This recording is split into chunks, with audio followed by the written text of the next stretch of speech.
Buenas, bienvenidos a LPR News. Buen sábado, con victorias, aunque muy sufridas, del Zamarat y el balonmano Zamora. El Zamora Club de Fútbol, el domingo, por desgracia, cayó perdiendo un punto en el minuto 93.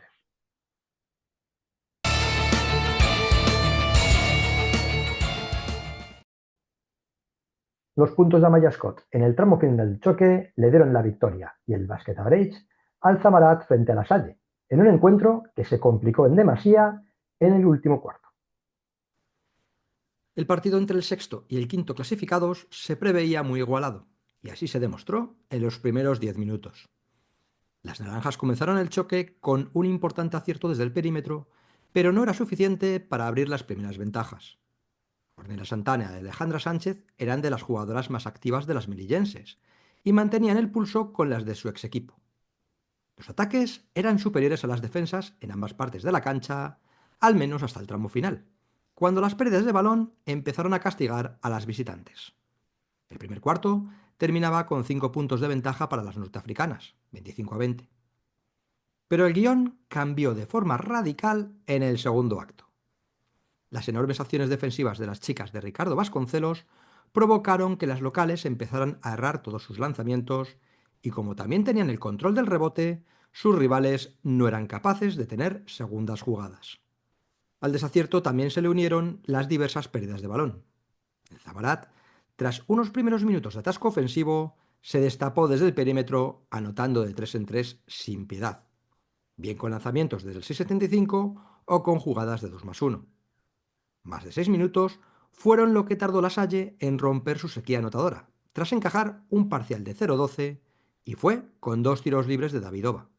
Y a continuación, una pérdida de Joana Soeiro la castigaba Andrea Hernán Gómez a la contra. Esos fueron los únicos 4 puntos anotados por las locales en el segundo cuarto, y llevaron a Ricardo Vasconcelos a parar el partido con un tiempo muerto.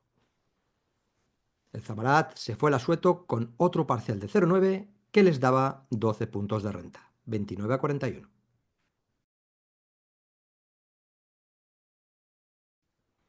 La primera canasta tras el paso por vestuarios fue un triple de Aina Martín. El acierto naranja desde el 6,75 estaba siendo espectacular, con un 10 de 15. Pues bien, no volvió a entrar ninguno más. Pero eso no impidió que la renta siguiera aumentando. El bajo acierto local y el control del rebote por parte de las zamoranas seguían decantando el choque del lado de las segundas. Precisamente, tras recoger un rebote ofensivo, Amaya Scott ponía la máxima renta en el marcador, 18 puntos, 34-52, en el sexto minuto del cuarto. Sin embargo, en los minutos finales del mismo ya se empezó a vislumbrar un cambio de tendencia. Un parcial de 7-0 fue el primer amago de las melillenses para volver al partido. Sara Polleros, tras recibir una gran asistencia de Zoe Hernández, cortaba la racha con un 2+1. El Zamarat debía defender una renta de 13 puntos en el acto final, 44-57. Pero todo lo construido durante los primeros 30 minutos se empezó a derrumbar en los últimos 10. Las naranjas empezaron a acumular pérdidas de balón de forma casi consecutiva. No eran capaces de superar la férrea defensa al hombre y los lanzamientos se estrellaban en el aro.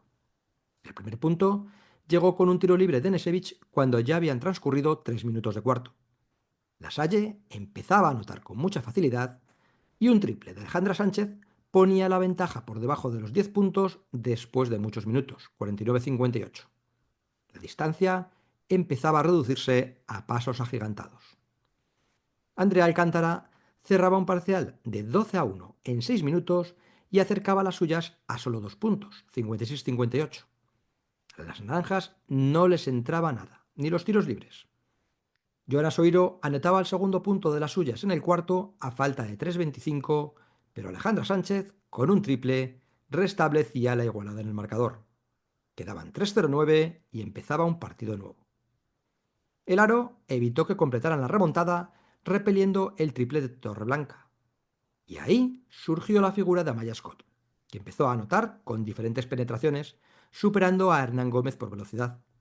Logró 6 puntos seguidos, pero 2 triples de Alejandra Sánchez y Torreblanca volvían a poner el empate con solo 45 segundos por jugarse. Sara Castro transformó 2 tiros libres de una falta muy rigurosa. y Hernán Gómez respondía en la otra parte de la cancha anotando demasiado fácil. Empate a 67, pero el Zamarat tenía 7 segundos para ganar el partido. Y lo hizo, con una nueva canasta en penetración de Amaya Scott en una jugada en la que la afición local pidió falta en ataque. No lo consideraron así los colegiados y el triunfo se lo llevaron las zamoranas. 67-69, una gran victoria que permite abrir hueco con las melillenses de 2 victorias más basket average.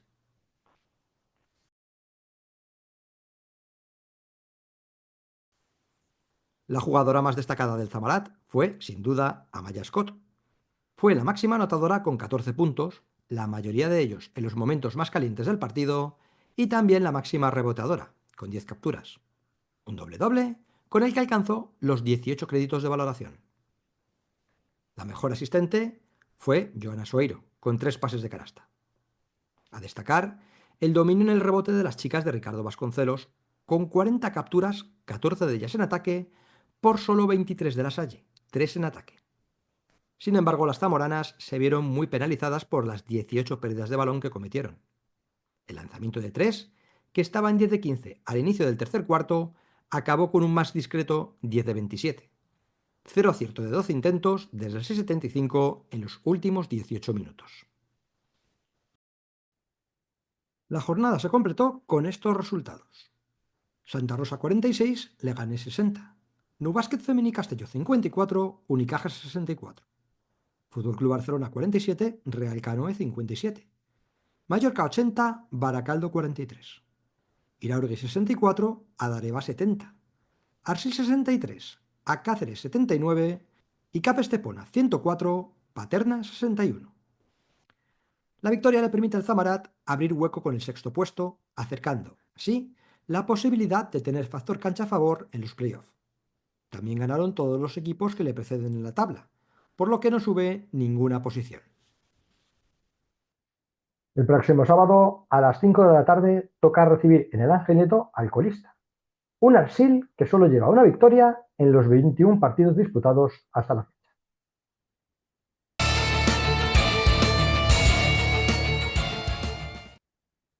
2 puntos de oro los que se ha llevado el balón a Zamora en el derbi ante el Ciudad de Salamanca.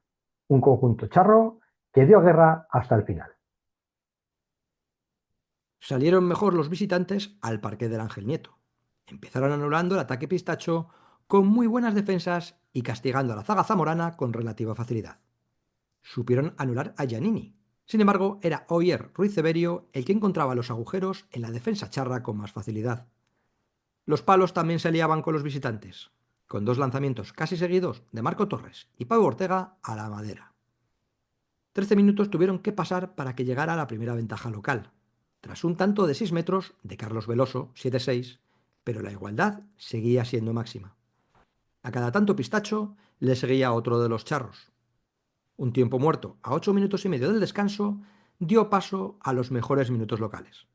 Giannini empezó a ver puerta con 2 goles seguidos, y las pérdidas de balón de los salmantinos, además de las paradas de Pipe, permitían correr y marcar con facilidad a los viriatos.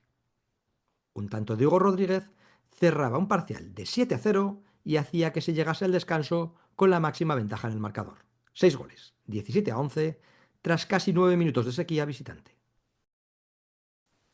Pero nada más empezar la segunda mitad, Giannini llegó tarde a una acción defensiva y tras tropezarse, desestabilizó el salto de Borja Gutiérrez, que caía mal sobre el parque. El jugador charro tuvo que abandonar el partido lesionado del hombro derecho y el jugador zamorano veía la tarjeta roja.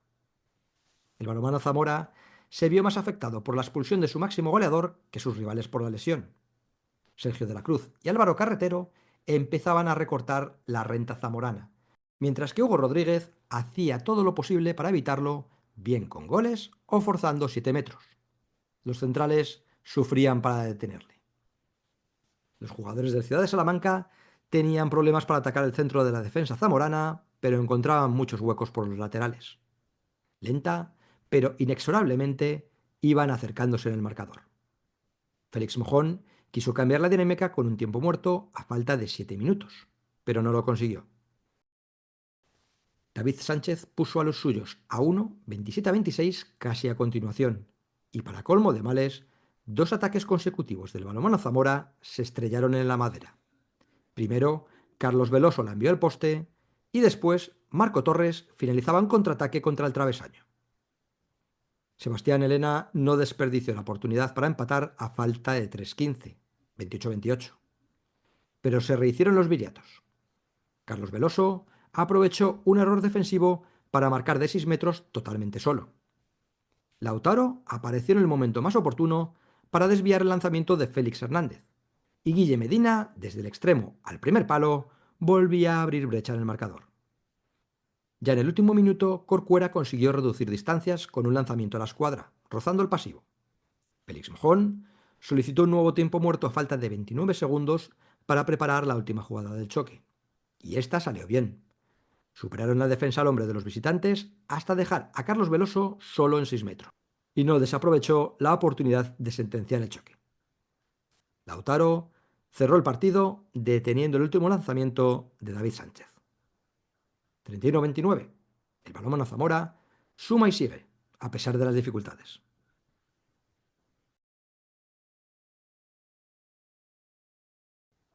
El máximo goleador del choque fue Carlos Veloso, que logró 6 tantos. Se quedó en 5 David Gallego, que estuvo impoluto desde los 7 metros. El fin de semana tuvo estos otros marcadores. Real Grupo de Cultura Covadonga 42, La Robla 29. Atlética Vilesina 36, Astillero 32. Camargo 26, Ademar de León B 23. Base Oviedo 22, Vetusta 23. Gijón Jovellanos 26, Torrebalomano 26 y Balomano Soria 34, Instituto de Educación Secundaria José Mari Pereda 26. Balomano Soria y Balomano Zamora dan otro paso adelante para asegurar las dos primeras plazas tras aprovechar con sus triunfos la derrota del Base Oviedo ante Vetusta. En la próxima jornada, el Balonmano Zamora jugará de nuevo en casa. Será el domingo a la 1 de la tarde ante el Real Grupo de Cultura Covadonga.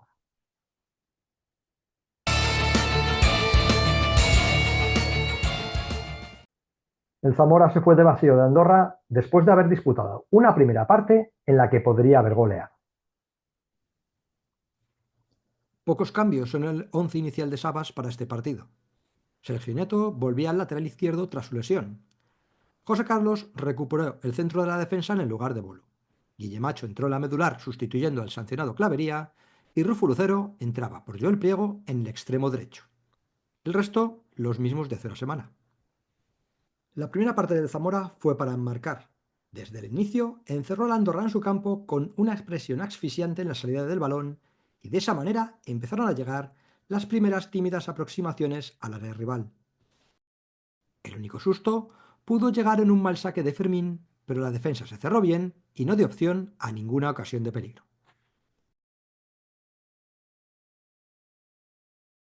Pasado el minuto 10, el cuadro tricolor intentó tener más el esférico, pero se limitaba a dar pases entre los centrales, hasta que llegaba la presión rojiblanca y se veían obligados a retrasar la bola hacia el portero. Y en una de esas recuperaciones, Rufo Lucero se la puso al medio a Quique Márquez, que no se lo pensó. Su chut lo desvió a córner Nico Ratti en su primera gran intervención de la mañana. Ese saque de esquina acabó en penalti por una mano de Álvaro Peña, una mano que solo vio el trencilla.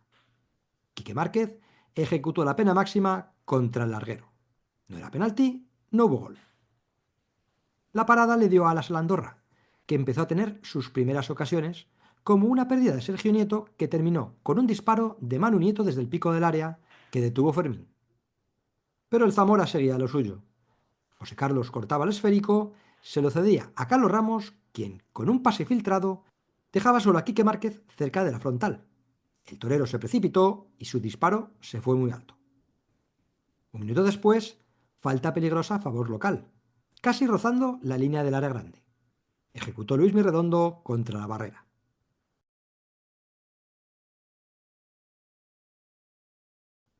Y en la siguiente, el 0-1. Rufo Lucero le ganó la espalda a su lateral, dio el pase de la muerte hacia área pequeña y allí Pito Camacho batió a Ratti con una preciosa vaselina que le salió sin querer. Se hacía justicia a lo que estaba aconteciendo sobre el césped. No conforme con el gol, Tres Sacos se subió a la moto por su banda y acabó chutando al lateral de la red. Le sobró un control que le podría haber servido para pasársela a Pito Camacho, que estaba solo. 10 minutos después, Ratti volvía a intervenir para repeler el chut de Carlos Ramos desde la frontal. Rufo Lucero no pudo dirigir el rechace y la pelota se fue rozando el palo izquierdo. Y justo antes del descanso, Tresaco no llegó por poco a empujar un magnífico centro de Guille Macho desde la derecha, dirigido hacia el segundo palo. Se llegaba al descanso con 0-1 y la sensación de que lo peor era el resultado. El Zamora había hecho méritos para haberse llevado 2 o 3 goles de ventaja. Pero todo cambió en la segunda mitad. El míster local hizo un doble cambio y Sabas retrasó la posición de los suyos. El cuadro tricolor empezó a monopolizar la posesión del esférico, aunque los zamoranos se defendían bien. El árbitro, por su parte, empezó a compensar su error en el penalti de la primera mitad a base de tarjetas para el Zamora. A los 7 minutos de la reanudación, Campabadal veía su primera tarjeta amarilla. Los locales empezaron a cargar su ataque por esa banda, algo que vio todo el mundo menos Sabas. Sin embargo, pudo haber llegado el 0-2 en un robo dentro del área local. Pito Camacho, totalmente solo en área pequeña, pero de espaldas a puerta, incomprensiblemente se la puso atrás a Quique Márquez en vez de disparar. Al torero le taponaron sus 2 chuts. Y tanto le buscaron la segunda amarilla a Campabadal, que ésta llegó en el minuto 62 al cortar en falta una internada de Josep Serdá. Se jugó el penalti. La tardanza de Sabas en hacer cambios acabó derivando en la inferioridad. Y de esa falta, para mal mayor, salió el empate. Sacó Molina contra la barrera, pero el balón acabó en el aire, y tras 3 toques de cabeza dentro del área, cayó en área pequeña. Carlos Gutiérrez no fue a por el esférico, pero sí Manu Nieto, que le ganó la posición y batió a Fermín al placer. Doble mazazo en apenas un minuto. Guillemacho pudo haber adelantado de nuevo al Zamora, nada más sacar de centro, pero se volvió a encontrar con el meta local. Ahí se acabó el Zamora en ataque. El Andorra, con la superioridad, se fue con todo a por el segundo. Encerró a los rojiblancos en su área y no daban ninguna opción a que pudieran salir al contraataque. Entre medias, una agresión de Josep Cerdá a Quique Márquez que no tuvo ningún tipo de sanción. En todo caso, el perjudicado fue el Zamora, que tuvo que defender la siguiente jugada con 9 jugadores. Por fortuna, sin repercusión. El acoso y derribo tricolor se estrellaba contra la férrea defensa rojiblanca, aunque según pasaban los minutos, iban llegando cada vez con más peligro. Pudo llegar el 2-1 en un centro que no atrapó Fermín por una falta de Diego Allende que no señaló el trencilla. Juan de Fuentes, a puerta vacía, la tiró fuera. 5 minutos después, a 3 del 90, lo intentó Manu Nieto desde la frontal. Detuvo Fermín en 2 tiempos, con apuros. Y tanto fue el cántaro a la fuente que se acabó rompiendo. En el segundo minuto de la prolongación, Álvaro Peña recuperaba el esférico en la medular. Le ponía un pase filtrado hacia la derecha a Juanda. Este centró hacia el área pequeña y el propio Álvaro Peña lo tocó lo justo para dejárselo franco a Manu Nieto, que batió a Fermín a bocajarro. Duro golpe. Los rojiblancos subieron líneas en busca del empate, a la desesperada, pero no había fuerzas para ello. El Andorra tocó y tocó plácidamente hasta que el trencilla señaló el fin del choque. Cruel derrota para un Zamora que fue muy superior durante la primera parte, pero que se vino abajo con la inferioridad.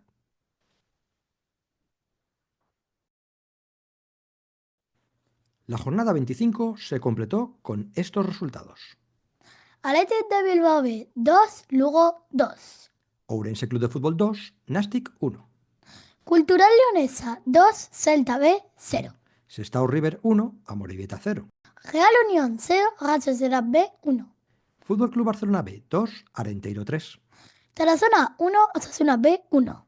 Ponferradina 4, Gimnástica Segoviana 0. Y Baracaldo 3, Unionistas 1. El Zamora se mantiene en la 9ª posición, pero el playoff se escapa a 6 puntos, mientras que el descenso se acerca a 4. No hay tiempo para lamentaciones. Tendrá que ser el Baracaldo el que pague los platos rotos de la derrota de esta semana. El domingo, a partir de las 7:30 de la tarde. Un saludo y hasta el próximo vídeo.